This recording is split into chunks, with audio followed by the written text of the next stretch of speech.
2007, I was diagnosed with ovarian cancer, stage 4, and given a less than a 20% chance of living 5 years. My story begins the month before diagnosis, because I was on holiday in Greece having an amazing time, feeling very, very well. But early in September, I began to feel seriously unwell. The symptoms are very guarded, as you all know, and tests and thoughts put it down to lots of things, but nothing very serious. So in 2007, on the 18th of September, when the consultant gynecologist turned to me and said, "You have an ovarian tumour," you could have literally knocked me over with a feather. But what I didn't understand at that point was actually he was talking about cancer. What followed very quickly was an emergency operation the following week, because I took ill very, very quickly, and subsequently a 6-month chemotherapy. A mixture of carboplatin and Taxol, which is not nice. My whole life was devastated. I have 2 daughters who were really quite, worried that they were about to lose their mum. Chemotherapy is totally debilitating. I lost my hair, I lost my dignity, I lost my personality, I lost me. And for 6 months, it was sheer hell.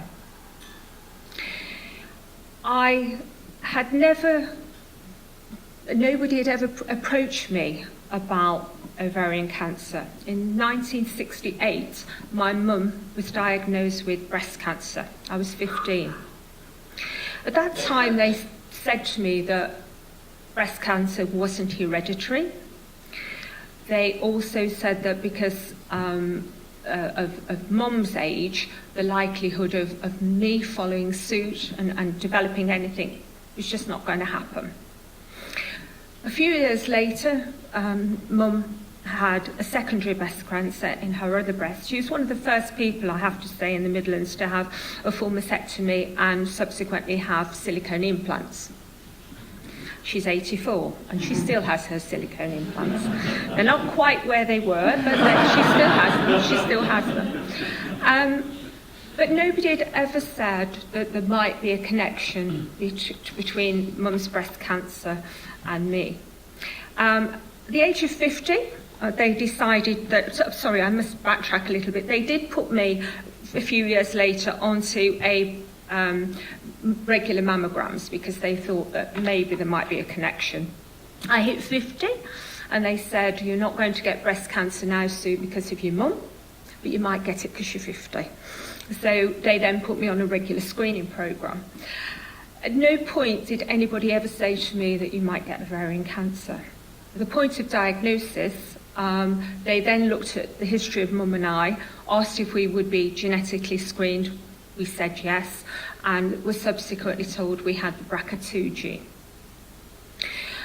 Mum was offered a full hysterectomy. Now, mum at this point was 74 years of age, and she was 30 years almost in remission. And her view was that, look, I've gone 30 years, I'm 74 years of age, I don't want to go through anything more at this point. And I was offered a double mastectomy, risk reducing, which for me at that point in time seemed pretty drastic, and I wasn't quite ready to make that decision. Fast forward to 2008, 12 months and 1 day precisely after I was diagnosed with ovarian cancer, mum was diagnosed with ovarian cancer. At this point, she had decided she would have a hysterectomy, but she didn't have time. It was there before we knew it. I decided very quickly that I was going to have a double mastectomy, risk reducing, because I was going to do everything I could to beat this. We, as a family, had some screening. At first, my daughters were very, very reluctant they didn't want to know, basically.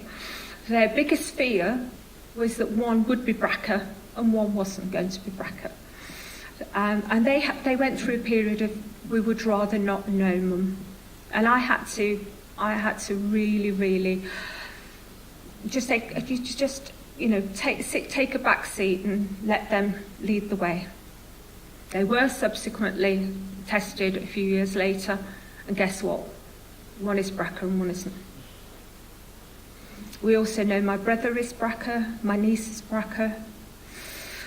And my guess is that there is probably one or two other members of my family that possibly are, but not everybody has chosen to go down the route of being tested at this point in time. So Mum is facing ovarian cancer in 2008, supporting her through that. In 2009, I had the most important day of my life. I got married. So that was very important to me. But in 2010, I had my operation, my double mastectomy. And the following month, when I had my checkup, my consultant said, your CA125 is up. Don't worry, it's probably a blip because you've had an operation. We'll see you in 4 weeks' time. I went back in 4 weeks' time, and it was up again. The cancer was back. This time it was back in a number of places, although we didn't know this at the time, but it came back in 3 different places, so it was inoperable. It took from the February to the July for the cancers to actually show themselves in a scan. All this time my CA125 was rising. Now we're looking at serious months of my survival rather than years, because it has relapsed quite quickly, or I've relapsed quite quickly. My consultant talked to me about the opportunity to go on a drug trial. My view at this point in time was my prognosis is not particularly good. Anything that can happen that can enable me to have longer, then that has got to be a good thing. But also, I felt that if I was going to die, then I wanted the medical profession to be able to learn from me, because I had a family who were BRCA. I had 2 daughters, and I didn't want them to have to go through it. I was going through, or had gone through. So I was offered the opportunity to be put forward for a drug trial. And I am pleased to say that I was accepted on that drug trial. One of the questions I've often been asked is, how did you know that you were on the drug and not the placebo? And my answer to that is, well, you know, when there's 6 or 7 people stood around your hospital bed at the point you take some tablets, I think it's a bit of a giveaway that you're actually taking the trial and you're actually taking the drug. And it was like, what's going to happen now? Well, I'm pleased to say nothing did happen. Mark O'Connor's even more pleased that nothing did happen. Nothing happened at all. I was absolutely fine. And so for the last 7 years, I have been taking olaparib Lynparza. What has that meant to me? Well, it has enabled me to see 4 beautiful grandchildren born, to spend an awful lot of time with them, to take an active part in their life. It has enabled me to work for myself, build a significant business for myself, go back to work. It's enabled me to go back to the gym. I'm now back doing all the things I did pre-diagnosis. It has given me a quality of life that I had I could only just dream about. My prognosis was so dire that really and truthfully, any life was going to be good. This life is very, very good. I've come to understand how many people it takes, how many different organisations working together it takes to produce something like a drug of any description. I can't thank people enough for the effort that they have given to enable patients, people like me, to have that life, that chance. And I'm aware that olaparib was put in the bottom drawer for a while because it was deemed to be too expensive.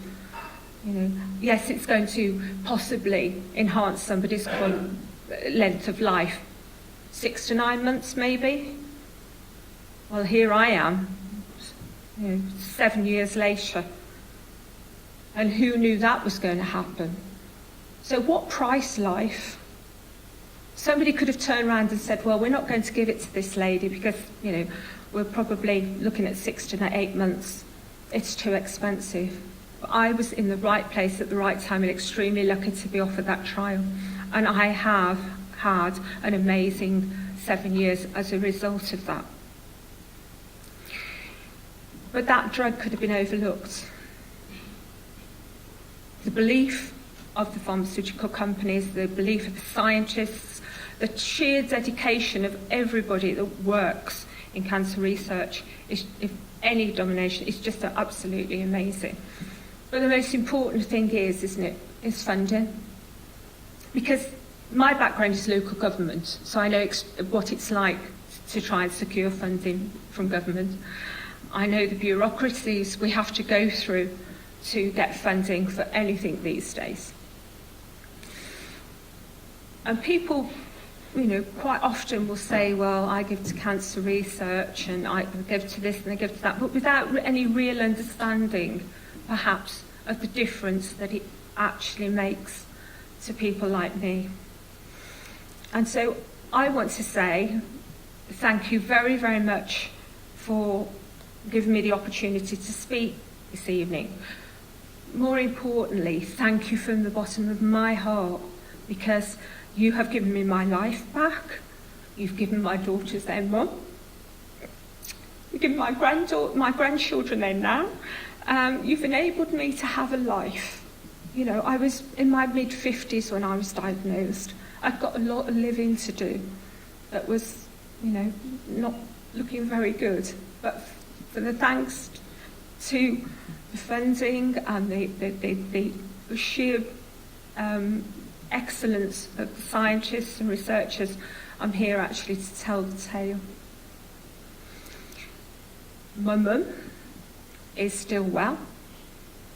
She is also on a cancer drug at the moment. It's not a trial drug, but it's still being funded in the same way. So we're eternally grateful for that. And on behalf of my daughters, my niece, and my family, I would just say thank you, and please continue the funding so that there are thousands and thousands and thousands of people out there like me that just are relying on you.